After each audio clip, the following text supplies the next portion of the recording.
Hey guys, it's Kevin again, and this is going to be my review for Reign, Season 2, Episode 2, Drawn and Quartered.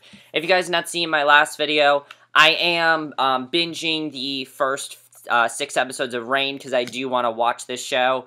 And the first episode, I really enjoyed it. I thought the first episode was a really good way to start the season, but I wasn't exactly hooked on it. There were some things that I didn't love about it. However, this episode was amazing. No complaints over this episode. I loved it. I thought it was actually 10 times better than the first episode. It was so much more into it, and everything that was going on was so interesting. I love the twist at the end of the episode, an amazing twist, which I just loved, and I can already tell this season is definitely going to be amazing, and I can't wait to watch the third episode. So, let's just get to this one, because I really loved it. So, we see row after row of shrouded bodies, victims of the plague, and Bash kicks in a door and they count 12 more corpses, and he tells them to wrap the bodies with care. He says they have to give them proper burials so their souls can rest. We actually take a little bit of a back seat away from the plague in this episode. Like, the plague was not the main focus of this episode.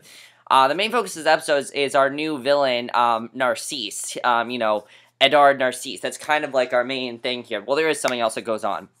Basically, we see Greer and her fiancé staring at his daughter Yvette's grave marker, and trumpets are sounding, and Mary and Catherine wait to greet the king, and Catherine asks her not to tell Narcisse she thought she had the plague, because she thought she did, and it turns out she didn't, which I thought was interesting, because I didn't think she was going to actually, get cured of it. It turns out that she actually didn't have it, though, which I thought was interesting. I thought that was interesting that she kind of had a scare with that, so Francis and Mary, they do reunite, and he hugs Mary and then asks after Lola. She climbs up with the baby and says she had a son, and Bash comes to hug his brother, and I was surprised that Francis and Mary were reunited so early. I was thinking maybe episode 3 they'd be reunited, but no, the very beginning of this episode, they are reunited. So Francis says that he needs Bash on his council because he trusts him, but Bash says it's a liar's job and it's not for him. But Francis introduces Lola of Condi to Louis of Condi to Mary, who I forgot was actually a new character. I didn't say it in my last video, but I'm really liking his character. I think he's a good character. I think he fits in well with the cast, and overall he's a really nice character, so I do really like him. He says he saved them, and Mary thanks him, and Louis says it was an honor. And Mary looks at the girls giggling over the baby and doesn't seem very pleased, because she can tell that this baby, she knows it's not hers, and she's obviously is kind of upset that Francis had this baby with Lola. So Mary and Francis are in bed, and he's trying to please her, and after he asks her to talk with him and says he's left impulsively and came back with Lola's child, he says he held him and knew he had to be part of his life, and he tells Mary that they'll have children, and he reminds her that his father had Bash close, and Mary says the eyes of the world are watching to see if she'll bear an heir for France, Scotland, and England. And she says his mother has already guessed and tells him to spend time with his son, but not to claim him officially. And he agrees. So basically what she's saying is that, look, you can be with your son, but you're part of my life and everything. I mean, it makes sense why she is at least a little bit concerned, definitely. It does make sense. But the thing is, it was an arranged marriage, so you had to see this coming, basically. So I do kind of understand why she I guess it kind of makes sense. And basically he agrees, and Edward's father shows up, and he tells Catherine he sent his son there since he thought the castle would be safe, and Nostradamus tells Mary that Lord Narcisse showed up asking questions, and he told him that he had symptoms of plague when he arrived. So Mary thanks him for covering for her and for giving Catherine the fake symptoms, and Mary promises to protect him. Lord Narcisse says he needs to know more about his son's final days, because he wants to know what happened to his son. And Catherine's trying to comfort him, but he insists he needs to know more. He doesn't want her to comfort him. She's like, oh, my deepest condolences. He's like, I don't care. I just want to know more. I don't care about your sympathy. I just want to know what's happened to him. And he's taken down to where his son died and asks if other nobles were sent there as well, because he wants to know that. So he looks for his son's body and tosses a torch, and he says to wrap him carefully, and here's someone who's alive. And they say that the person must be immune. So, again, I don't think anyone can really be immune to the plague. It doesn't exactly make sense if they're immune to the plague, but maybe there sort of is a way. So basically, you never know. Maybe they really are immune.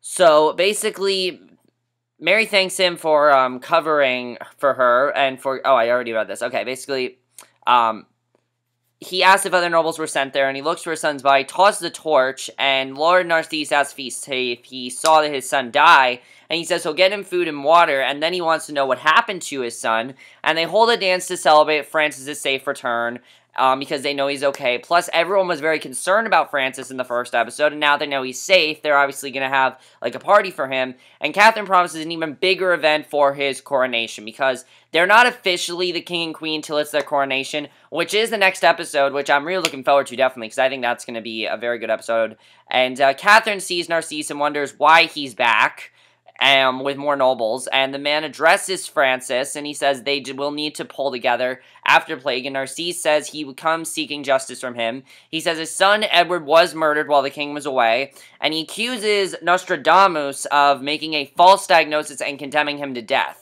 So Narcisse says a survivor witnessed, and he says his son was healthy when he was tossed in with 6 servants, and Mary says that Nostradamus may have made a mistake, but meant no harm. So Narcisse challenges Francis to show that no life can be taken away without impunity, basically, because he wants to make sure, he wants to know that. And basically, we see that he says a survivor witnessed it, and he says his son was healthy when he was tossed in with 6 servants, and Mary says Nostradamus may have made a mistake but meant no harm, and Narcisse challenges Francis to show that no life can be taken away without impunity, and Francis says to take Nostradamus away for questioning. So in their chamber, Mary explains to Francis that Edward killed an entire household of people, and Francis asks if she was seen escorting the man to the dungeon, and she says yes, and Catherine comes in and says she was also a witness and accuses her of poisoning her, and Mary says she had to stop her, and Catherine says she knows that Nostradamus helped him. So Catherine says she made this worse and says Narcisse wants the guards dead too, and Francis tells Mary that the plague has given power to Narcisse and the other nobles are watching him. So I think that's actually pretty interesting, that the plague is actually making Narcisse be more powerful, so I think that definitely is a very interesting twist I wasn't expecting, and I definitely really enjoy that. And Narcisse is definitely a force to be reckoned with. If you want to talk about, like, really good villains here, Narcisse is definitely a very good villain. He definitely is a villain, and he definitely is a force to be reckoned with. So Mary says this was her mistake, and she fixed it, and Leith is working with his farm when Castleroy shows up. He accuses Leith of taking advantage of Yvette, and Leith says he had no idea who his daughter was. Castleroy says his daughter would be alive if not for him. Castleroy punches him, tells him to stay away from his family, and that was definitely really crazy. Now, the thing is that what he doesn't know is that the only reason why Leith was upset with Yvette was because he didn't know that Castleroy was her father, so it makes sense, obviously, why he was kind of upset about that.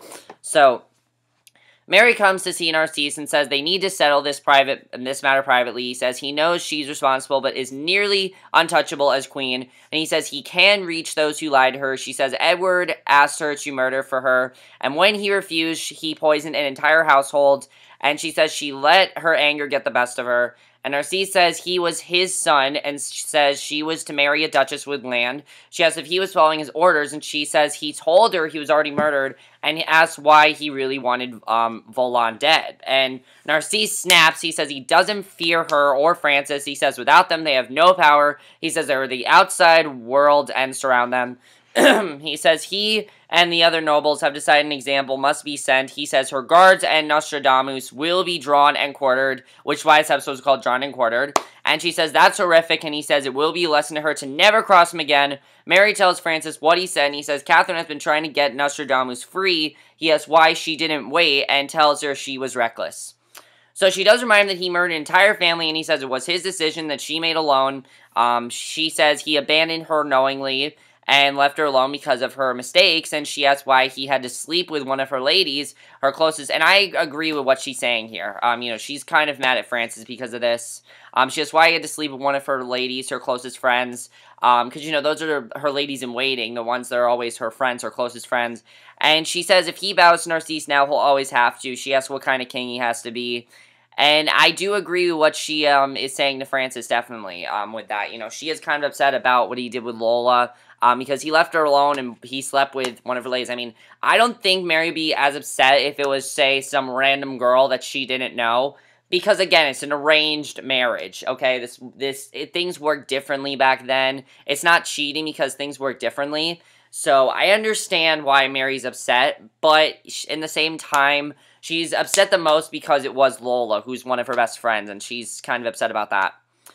So she says they need leverage against Narcisse to make it back down, and Francis says he may have killed other people to get their land, and Francis says he'll send Bash to investigate, and Mary says she'll look into Volan, and she goes to Lord Volan's chambers to look around, and Lola comes in and says she wants to help. So Mary's annoyed that Francis talked to her about it, and Lola says she knows that this is painful. Mary agrees it must be hard on her, too. She asks what she's named the baby, and she says she's named the baby Robert. And Mary says she wants to know if it will be best for Lola if Francis claims him. And Lola says she just wants to be with her son, and she doesn't really care if Francis claims him or not. And Mary says she doesn't have to hide that from her. Mary finds a letter to Volan from the Privacy Council. And I like that Lola and Mary are on good terms. She's not exactly mad at her. She's not mad at her for what she's done.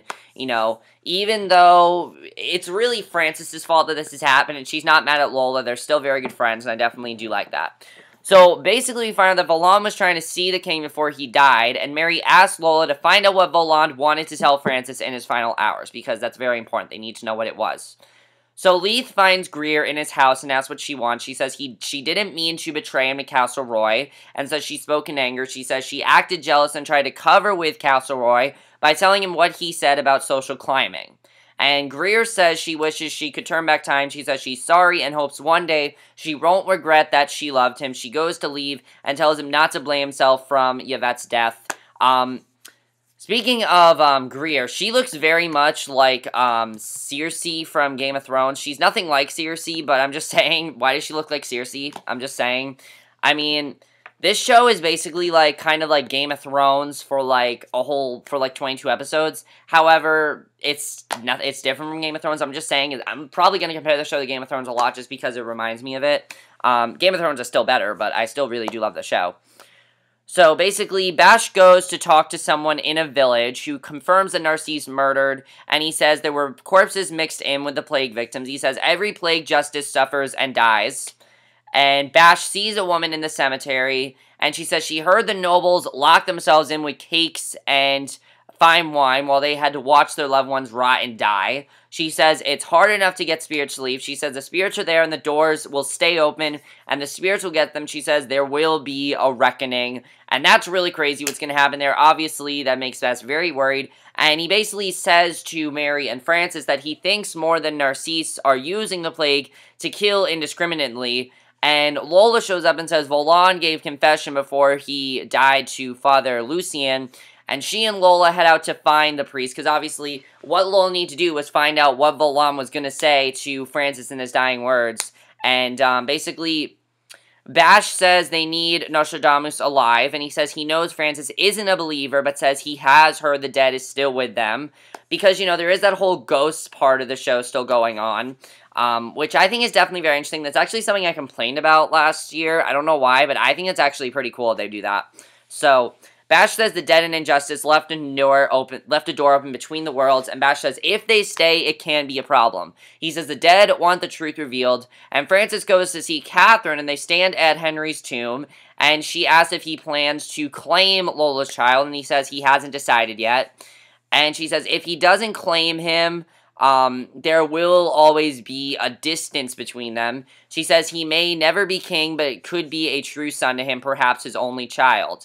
And I can definitely see where Catherine is coming from with that. I mean, this is his child, he needs to claim him, and if he doesn't, he may not ever really claim him, and I think I definitely agree with Catherine was saying there, so I thought that was definitely very interesting. So Greer finds Castleroy in his chambers, and he asks where she was, and I'm glad that she admits that she went to Leith. You know, she admits to him that she did go to, Leith. You know, she does admit that to him, basically. And she says he's racked with guilt, and she tells him she's completely loyal to him.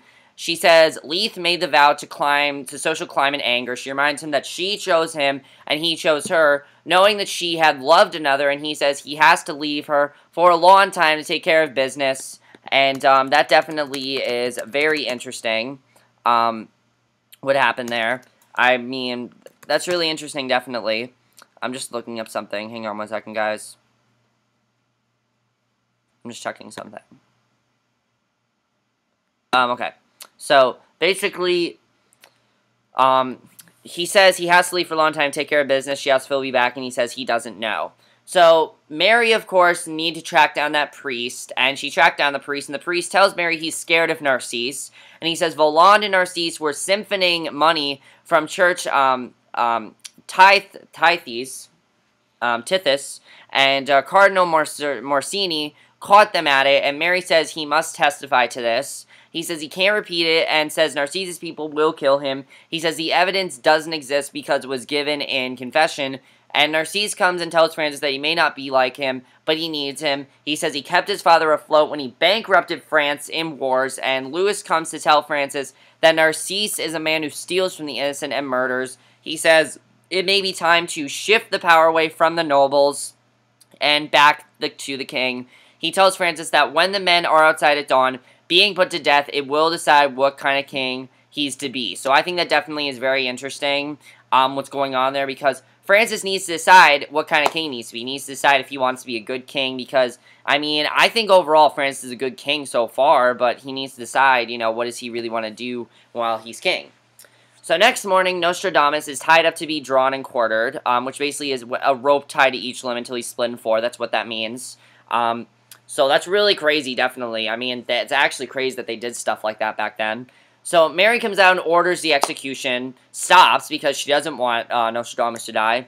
And Narcisse says she has lost France, and she says Voland wrote out his confession and she found it. And she says confession is on the way to the Vatican in the hand of guards. And Francis comes out and tells her he has proof, and she's angry that he stole her missives to France. She says he owes France a just rule. They argue and he tells her that she's not king and tells her to leave and go to their chambers now. And I agree that he's saying that, basically because even though that she, you know, she's very powerful, she's not king. He really gets the final say, and he's not king. Really, though, this is sort of like a plan they're doing here. He's basically just trying to keep her safe and everything. So I do understand why he's saying that, because he wants to protect her.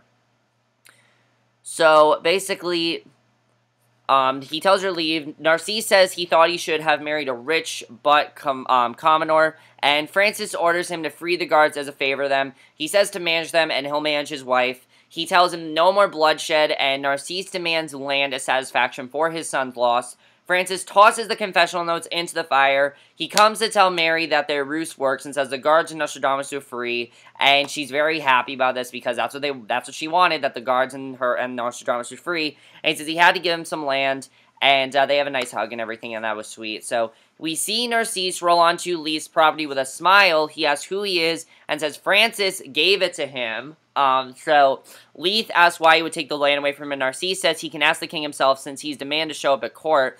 And, he basically says he doesn't, you know, he's not sure if he wants to, but, Narcisse says he really doesn't have a choice. So I think that definitely is very interesting what's going to happen there. Definitely it's going to be interesting to see what happens with this court case. I'm interested in seeing what's going to happen there. Definitely that's going to be really, really cool. So Bash meets with Francis and asks for the role of the king's deputy to uphold the law. He kneels and says he's nothing until Francis makes him something. Francis says he's his brother, so he does mean something. But he appoints Bash as deputy, and I was glad that Bash actually wanted him to treat him like any other of his royal subjects, basically. You know, he just wanted him to treat him not just like his brother, but like someone who he actually does trust. So I definitely enjoyed that. So then we get to the end of the episode. Nostradamus is on a horse riding, even though he was injured. He asks what that she'll tell Catherine, and she says she'll say he had another vision. And that was definitely very interesting. So Francis finds Mary with his son in the nursery. She says no matter what happens to them, nothing can change who they are and what they are. She says the world is cruel to the weak. She tells him to claim the child and give him his name. He says that won't make him safe, and Mary says it can make him safer. And she says she knows the risk but won't push this child away like Catherine did to Bash, because she did do that. And she says she has to open her heart and he has to do right by his son with her blessing. And if you think about it, Catherine did push Bash away because she doesn't treat Bash like she does Francis. She treats Francis like her son, but she doesn't really treat Bash like her son. So she doesn't want the same thing to happen to Robert. She wants Robert to be, she wants Robert to be tended, and she wants, him to have a good father, and basically she says their marriage will be stronger for it.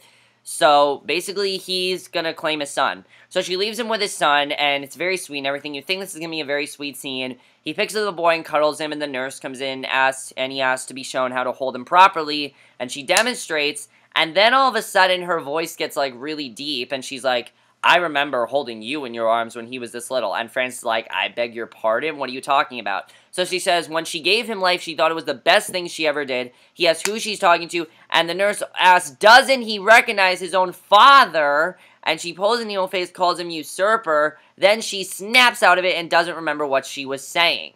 So, obviously, this nurse is going to be possessed by his father. It's going to be really awesome to see what happens there. I can't wait for this twist. I thought that was an amazing twist and a great way to end the episode. I absolutely love that. Did not see that coming at all, and I love that, and that is why this episode was so amazing. But overall, guys, I love this episode, and I'm officially hooked on this show. I really am. It took me a little while to get hooked on this show. But after this episode, yeah, I'm hooked. I think I'm hooked, and I can't wait for the next episode. So, a few things I do want to talk about, though. Now that, is the nurse going to realize that she is possessed? Obviously, she clearly does not realize what's going on here. So, what exactly is going on? Is she, like, possessed? Or how is she, how does she have the spirit of Francis' father in her? We'll have to see what happens there. Definitely, Francis is going to claim Robert. We'll have to see what happens there, definitely. I like that Mary wanted him to do that. I thought that was good. Leith and Court, this is going to be very interesting to see what happens there. Definitely, I'm very interested in seeing that. We'll have to see what happens. And then, I think that's really all I really need to talk about. I'm trying to think of what... Oh, is Bash, I like seeing that Bash is now going to basically, be... What do you call it? I don't know what to call it. I don't know what to call it now. His deputy, Francis' deputy, that's going to be really good to see. I like seeing their bond, basically. I definitely enjoy seeing that. And overall, guys, I really enjoyed this episode. Thought it was definitely really good. Let me know what you guys saw this episode. I overall really enjoyed it. And I will see you guys in my next video, which will be my review for the 3rd episode of Reign. So I will see you guys for that. And I know you guys are probably like, why are you putting all these up? Because I really want to, and Reign is, and again, if I said it before in my last video, if you guys did not watch it, I didn't want to put all of this into one video because it would be extremely long, and I didn't want to do that. So I'll see you guys in my next video. Okay, bye. And again, guys, oh, one other thing before I leave. If I did forget anything, or I missed something important, just let me know, and I'll talk about it in the next episode. So I'll see you guys in the next video. Okay, bye.